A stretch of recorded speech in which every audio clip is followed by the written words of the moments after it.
donner la parole à Anne Valette d'Acri-ST. Et donc là, comme je le disais tout à l'heure, parole au maître d'œuvre. Oui, bonjour à tous. Donc, Anne Valette, moi, je suis responsable du département aménagement du territoire au sein d'Acri-ST. Donc, je contribue notamment à la rédaction des appels d'offres et du coup, j'analyse les cahiers des charges. Donc, je suis géographe de formation avec une spécialité en traitement de données, système d'information géographique et télédétection. Donc, j'avais préparé quelques slides pour étayer mon discours. Donc, c'était assez visuel. Donc, je ne sais pas ce qui a été montré. Alors, vous me direz si est-ce que vous voyez mon écran? Pas encore. Peut-être qu'il faut que j'appuie sur partager. Attention, ça arrive. Ça Et y est. voilà. Voilà. Donc, j'avais mis quelques slides. Donc, nous, quand on reçoit on a identifié un appel d'offres qui a été publié par une collectivité, on commence par regarder le sujet qui est à traiter, l'étendue de la zone d'étude, la période à analyser, qui va donner une idée sur le volume de données qui va être à traiter. On regarde également le planning qui est imposé, l'enveloppe budgétaire qui va conditionner énormément de choses. Et à partir de ça, en fonction du CCTP, on va s'orienter vers le choix de la donnée et si elle n'est pas imposée de base, et toutes les contraintes associées à ces données. Donc, donc pour vous, je voulais commencer aussi par vous montrer des belles images. Donc voilà, je ne sais pas si vous en avez eu précédemment. Donc dans le choix de la donnée, il y a plusieurs types de données. Donc il y a des données qui sont optiques et il y a des données qui sont radar. Donc l'optique, vous voyez la contrainte en haut à droite, c'est que quand il y a du nuage, on ne peut pas avoir de la donnée. À contrario du radar. Mais le radar ne montre pas tout non plus. Donc, ici, je vous ai passé sur la résolution spatiale. Donc, en fonction du type de capteur, vous n'aurez pas la même résolution. Donc, on peut aller de 2 mètres sur du 3. Donc, actuellement, il y a d'autres résolutions qui vont jusqu'à 50 centimètres en optique. Et vous allez jusqu'à Landsat à droite du 30 mètres. Donc, le 30 mètres, vous allez me dire, c'est peut-être pas dans la tendance actuelle parce que c'est une résolution qui n'est pas très très fine, mais il y a de l'intérêt parce que vous avez par exemple de la donnée qui est sur le thermique et le thermique notamment est utilisé actuellement sur le traitement des îlots de chaleur en urbain et c'est très intéressant sur cette donnée-là. Donc si on zoome un petit peu plus sur cette donnée, on a une idée de ce que l'on peut observer avec. Et vous voyez que en fonction du type de données, on n'a pas du tout la même visualisation et on n'aura pas du tout le même résultat sur la donnée. Par contre, c'est pas parce que la résolution elle est moins bonne que la donnée est moins intéressante, parce que elle a des capacités de plusieurs bandes et aussi de répétitivité dans la donnée. Ensuite, les données, elles sont acquises de différentes façons. Donc, vous avez les données qui sont acquises à la verticale, comme les données optiques de Sentinel-2, et vous avez des données qui sont acquises en mode oblique, comme les données Pléiades, WorldView ou les données radar.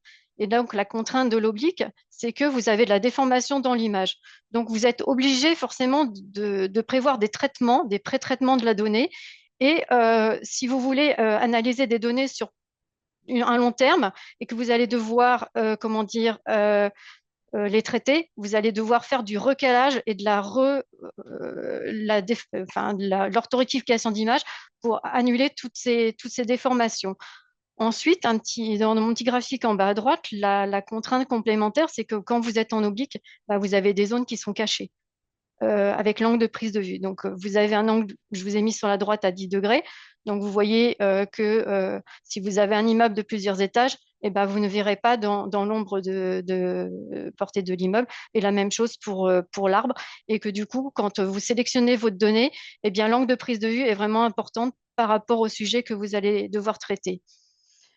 Ensuite, on a aussi tout un tas de limitations sur l'exploitation des images. Donc là, vous voyez les ombres des arbres qui sont contraignantes, dues à la hauteur, mais aussi à l'angle solaire. Donc, ça contraint aussi sur souvent la période d'acquisition dans l'année, l'heure d'acquisition dans la journée. Au niveau du radar, vous pouvez avoir aussi des objets très brillants qui vont faire beaucoup de bruit dans l'image. Donc tout ça, ça va devoir être pris en compte. Et tout en bas, vous avez une image Sentinelle-2. Et malgré le fait que les images elles soient pré-traitées et livrées, calées, orthorectifiées, ben, malgré tout, vous avez du décalage à corriger pour les traiter dans le temps. Donc, nous, on a un contrat qui est du suivi de l'évolution du trait de côte sur 25 ans. On traite des gros volumes de données. Et ben, pour analyser l'évolution du trait de côte, eh bien, on a besoin d'avoir beaucoup de précision et on est obligé de retraiter toutes les images. Elles sont toutes recalées les unes par rapport aux autres. Donc, pour recaler du Sentinelle-2, idéalement, c'est d'avoir de l'image très haute résolution qui nous sert de base pour le faire. Ensuite, dans le choix de l'image, qui est important, c'est aussi les bandes. Donc, je vous ai mis, par exemple, tout l'étendue du spectre de World 3. Donc, le 3, le 4 sont intéressants parce que vous avez de nombreuses bandes. Euh, Vous avez la partie optique, vous avez le proche infrarouge et vous avez aussi les bandes SWIR. Les bandes SWIR, elles sont très, très intéressantes pour traiter tout ce qui est humidité des sols. Et si on se base uniquement sur des images Pléiades, eh bien, on n'aura pas les bandes SWIR et c'est pénalisant. Ensuite, par exemple, le mode Pléiade est aussi sur la partie gauche du spectre, alors que nous, on traite, par exemple, la végétation en ville, et pour une meilleure identification des variétés d'arbres, eh ben, on est obligé d'avoir des bandes qui ne sont pas typiquement dans Pléiade. Comment dire, les classifications sont de meilleure qualité. Euh, Ici, c'est du multispectral. Donc, la tendance aussi actuellement, c'est de partir sur l'hyperspectral. Donc, l'hyperspectral, c'est pas du tout un spectre beaucoup plus vaste. C'est juste beaucoup plus de bandes sur le même spectre. Donc, c'est des bandes qui sont beaucoup plus petites. Alors, actuellement, il y a un capteur qui existe en satellite qui fait l'hyperspectral, qui est ENMAP, mais la résolution, c'est 30 mètres. Euh, on a répondu récemment à un appel d'offres qui a été gagné où on doit mettre en place un levé hyperspectral à la résolution très très fine. Donc on a pris la meilleure résolution qui existe, c'est 35 cm. Mais ces caméras hyperspectrales euh, aéroportées, pour avoir du 35 cm, c'est forcément de l'aéroporté, euh, elles ne sont pas sur tout ce spectre. Vous avez les caméras qui vont jusqu'à 1000 et les caméras qui vont au-delà de 1000. Et ce qui est bien dommage parce que pour vraiment analyser le, ce qu'on doit faire, eh bien, avoir sur tout le spectre, c'est mieux. Alors, ensuite, je voulais parler de la disponibilité des pluies et des délais qui sont importants pour répondre à un marché et faire une étude. Donc, par exemple, sur Sentinelle-1, avec les deux satellites, vous pouvez avoir une image tous les 6 jours. Sur Sentinelle-2, c'est tous les 5 jours. Pléiade, j'ai récemment passé un ordre d'acquisition pour du tri stéréo sur une ville. Sur le mois d'octobre, je n'avais que 2 fenêtres d'acquisition. La première était nuageuse, donc c'était impossible à acquérir. Et la deuxième, a priori, ça n'a pas marché parce que je n'ai pas reçu les images. Et mon cas d'usage, c'est que je dois avoir des feuilles sur les arbres. Et sachant que on est au mois de novembre et les feuilles sont déjà en train de tomber, ma prochaine possibilité d'acquisition, ça ne sera pas avant avril l'année prochaine. Donc, ça va retarder l'exécution du projet. Donc, en fait, ces disponibilités et ces possibilités d'acquisition d'images, eh ben, c'est à mettre en lien avec le cahier des charges. À notre d'exemple, on a répondu au mois d'avril à une étude qui voulait détecter les zones humides suspectes, que ce soit des décharges de, de liquides polluants ou que ce soit des pertes des réseaux d'adduction d'eau. Donc la contrainte, c'était qu'on devait acquérir une image en période sèche. Donc on a répondu au mois d'avril au marché, on a reçu des questions complémentaires au mois de juin, on a été notifié en juillet et puis juillet-août, c'est période de vacances. Et la réunion de démarrage, elle a eu lieu fin septembre avec toutes les collectivités parce que c'était un groupement. Et au cahier des charges, le levé hyperspectral, il devait avoir lieu au mois de septembre. Et du coup, au mois de septembre, on n'a plus la condition de sécheresse Et ben, en plus, le projet n'avait pas démarré, donc l'acquisition va être reportée d'au moins 8 ou 9 mois. Voilà. Ensuite, le prix. Le prix est un élément très important de nos offres. Que ce soit les images Landsat ou Sentinel, elles sont gratuites, mais les images haute résolution de type Pléiade, Worldview et autres capteurs, elles sont payantes. Et en fonction de la personne qui achète, le prix n'est pas du tout le même. Donc, je vous ai mis quelques petits exemples de prix. Par exemple, notre levier aéroporté hyperspectral à 35 cm, il va nous coûter 18 000 euros hors taxe pour 20 km². Les images Pléiade d'archives, elles nous coûtent 10 euros le kilomètre carré avec un minimum de commandes. Mais si on programme, le minimum de commandes, c'est 100 km². Et puis, Worldview, c'est encore plus cher et c'est. Voilà.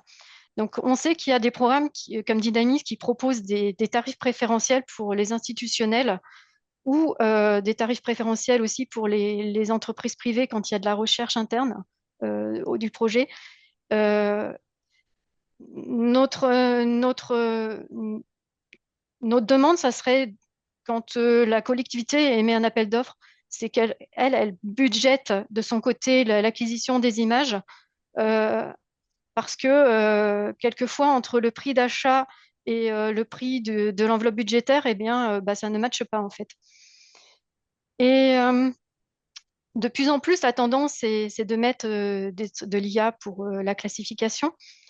À titre d'exemple, les modèles de réseaux de neurones type UNet ou RRN, euh, pour apprendre, ils ont besoin d'avoir des scènes annotées et beaucoup de scènes, c'est-à-dire que le modèle, il apprend sur le volume.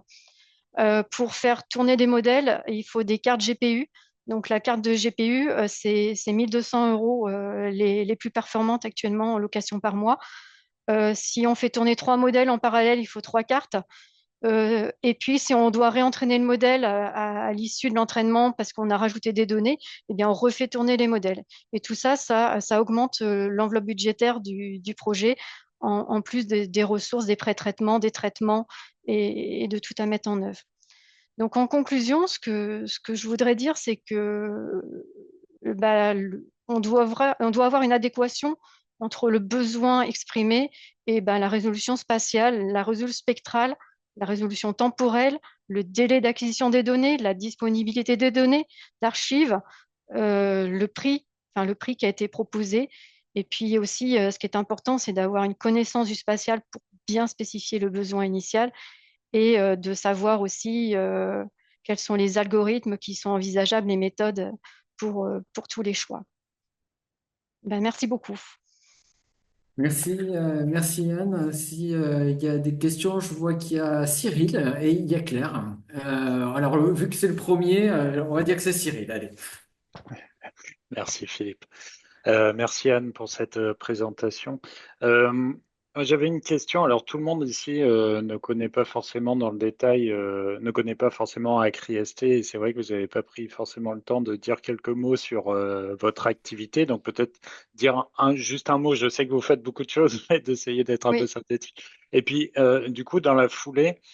Si vous aviez un exemple, vous parliez que vous évoquiez le fait que vous analysiez les appels d'offres, un exemple d'appel d'offres auquel vous avez répondu et voilà, d'une collaboration qui s'est passée ou qui est en cours, ou enfin voilà, un retour d'expérience pour les futurs maîtres d'ouvrage.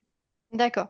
Donc, Acrieste, c'est une société qui a plusieurs sites. Donc, le site principal est localisé en région PACA, à Sofia Antipolis. Donc, le cœur de métier d'Acrieste, c'est l'image satellitaire. On a actuellement le centre mission performance de l'ESA pour le contrôle qualité des données Sentinel 1 Sentinel 2 et Sentinel 3.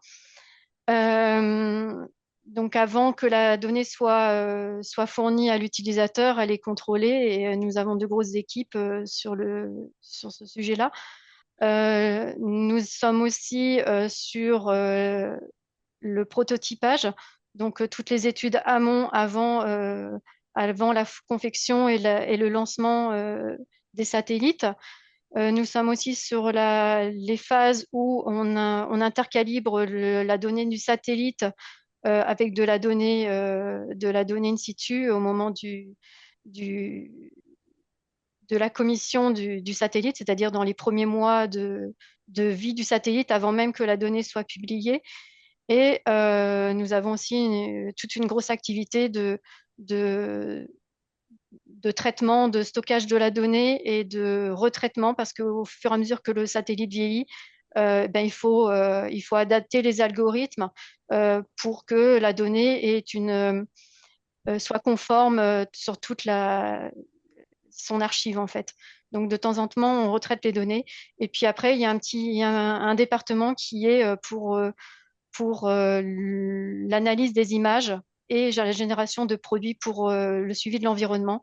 Donc il y a deux départements qui sont orientés sur l'eau, donc tout ce qui est qualité de l'eau, donc notamment les produits pour la DCMMS, les produits couleur de l'eau, la qualité de l'eau, et puis un département plutôt land qui distribue aussi les produits S2GM, qui sont des images recomposées de S2 pour tenir compte que bah, quand il y a des nuages, on puisse avoir des images sans nuages sur des périodes mensuelles, trimestrielles, annuelles de traitement.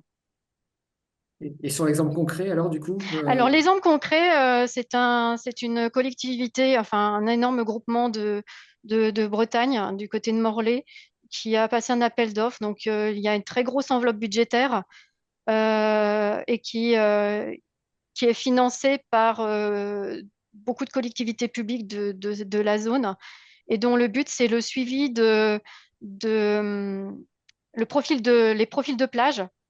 Donc, il y a un volet qui est purement modélisation, enquête terrain, aller localiser les points de rejet d'eau polluants pour que les eaux qui sont rejetées en baie de Morlaix soient de très bonne qualité pour, euh, pour le tourisme, mais aussi pour la production de coquillages. Et il y a un volet satellitaire, donc la communauté de Morlaix a voulu mettre en place une petite commande sur le satellite pour justement essayer de détecter les zones humides euh, qui seraient dues soit à des pertes sur les réseaux d'eau, donc réseaux d'eau d'adduction, les réseaux d'eau plutôt au chargé, et aussi les rejets illégaux qui pourraient être effectués par les agriculteurs. Et donc, leur demande, c'était d'avoir de la donnée hyperspectrale, sachant qu'il y avait un levé aéroporté, une orthophotoplan qui a été prise, euh, mais qui a été prise un petit peu tardivement dans l'année où il y avait déjà eu des pluies. Donc, il y avait déjà du reverdissement de la végétation. Donc, pour faire la différence, ça devient un peu plus complexe. Donc, je vous l'avais cité dans ma présentation. Donc, effectivement, le délai pour l'acquisition, il est passé. Donc, on est en train de discuter avec le responsable technique projet côté client pour choisir la meilleure plage pour acquérir. Donc, le marché, il est censé durer 3-4 ans. Donc, on va décaler les échéances. Voilà. d'accord. Claire, une remarque ou une question, et après on enchaînera avec Arnaud 7. Ouais, je vais aller très vite. En fait, juste une petite remarque en fait sur les prix par rapport à la programmation Pléiade. Donc effectivement, hein, Pléiade archive ou Pléiade programmation, on est très cher. Par contre, il faut savoir que même Acri a droit via un appel d'offres euh, avec comment dire une avec un partenariat avec un institutionnel à avoir, on descend à 0,8 ou 1,2 euros le kilomètre carré. Euh, voilà, donc Je suis d'accord. Ça, c'était les prix publics commerciaux. ah, mais c'est les prix publics, ouais. Les prix publics commerciaux, oui, tout à fait. Voilà, Donc, voilà. voilà. Donc, c'est vrai qu'il faut qu'il y ait un partenariat pour que que nous, en tant que Et privé, on est obligé en fait. Et au Mais niveau archive, Claire, comment se met ce partenariat? C'est peut-être important de préciser. il y a en fait, il y a deux sortes de programmes. Un programme, en fait, c'est une institution qui est une collectivité territoriale qui achète des images Pléiades. Donc, on est à peu près à 1,2 le kilomètre carré. Euh, cette archive, en fait, ce qu'on appelle archive, elle est disponible pour tout le monde, tout ce qui est institutionnel, et tout simplement avec un programme institutionnel. Après, lorsqu'on passe en programmation, c'est un peu plus cher, mais c'est pas du tout le prix. Euh, mais voilà, et en fait, il faut que ça soit en partenariat avec une collectivité territoriale, avec un institutionnel. Euh, et Worldview, en fait, moi je regarde les prix là sur Worldview. Nous, on a arrêté d'acheter, enfin côté CNES, parce que c'était trop cher, quoi. D'accord. Merci à Anne pour cette présentation. oui, je Euh, voudrais juste Et- rebondir pour Claire. Oui, Pardon. on a un autre projet en partenariat avec le CNES qui est sur les îlots de chaleur. Et effectivement, sur la ville de Grasse, on aura l'image gratuitement. Voilà. ok, il n'y a pas de souci. Et un petit coucou à Antoine Mangin, apparemment qui est en ligne. Coucou Antoine, effectivement. Allez. En tout cas, merci Anne, merci Coucou, alors, Claire si vous m'entendez, et bonjour coucou. Antoine. Et bon, Antoine qui veut parler. Alors allons-y. Non, non, Non, non, mais quelques mots peut-être. je Non, sais pas si vous m'entendez on là. a bossé sur Modis Vous m'entendez là? il y a Oui, quelques oui. 20 ans. Ok, vous devez même me voir, mais non, vous n'êtes pas en train de... Bon, je sais pas ce qui marche pas. Non, non, je suis très content de cette réunion et puis ça me fait plaisir effectivement d'entendre Claire et puis Claire, enfin les deux Claires là, et de revoir Philippe, etc. Non, non, c'est bien, on est en train de remonter des activités liées à l'environnement, enfin spécifiquement avec du spatial, mais pas uniquement dans un CRI. C'est-à-dire que moi, si j'ai qu'un message à faire passer, si j'ai le droit, c'est de dire que le spatial ne suffit pas à lui-même et qu'il faut absolument avoir d'autres moyens d'investigation. Anne a mentionné comment, a mentionné les limitations liées à la répétitivité ou ce genre de choses. C'est un fait. Et donc, il faut complémenter. C'était un peu le message de Claire de la région aussi, hein. Il faut complémenter les données spatiales avec d'autres types de données, de la donnée in situ, du modèle, enfin, et aller vers le mot magique du moment, donc les jumeaux numériques pour décrire des situations, quoi, voilà. Voilà, mais bonjour à tous et coucou à tout le monde que je connais. Enfin, je ne connais pas tout le monde, hein, mais voilà. Merci de cette opportunité de vous dire bonjour. Ouais, merci Antoine. Apparemment, avec un seul penché, je sais pas, ça a l'air tout tordu derrière toi. Mais Avec quoi? non, mais la fenêtre est penchée. On dirait que c'est le Ah, sol mais est. vous me voyez alors, mais je ne sais pas quelle caméra a fait ça, je ne sais pas. Bon, mais en tout cas, merci Anne, merci Claire, merci Antoine. Et puis, on va donner la parole à Arnaud, donc du CIREMA.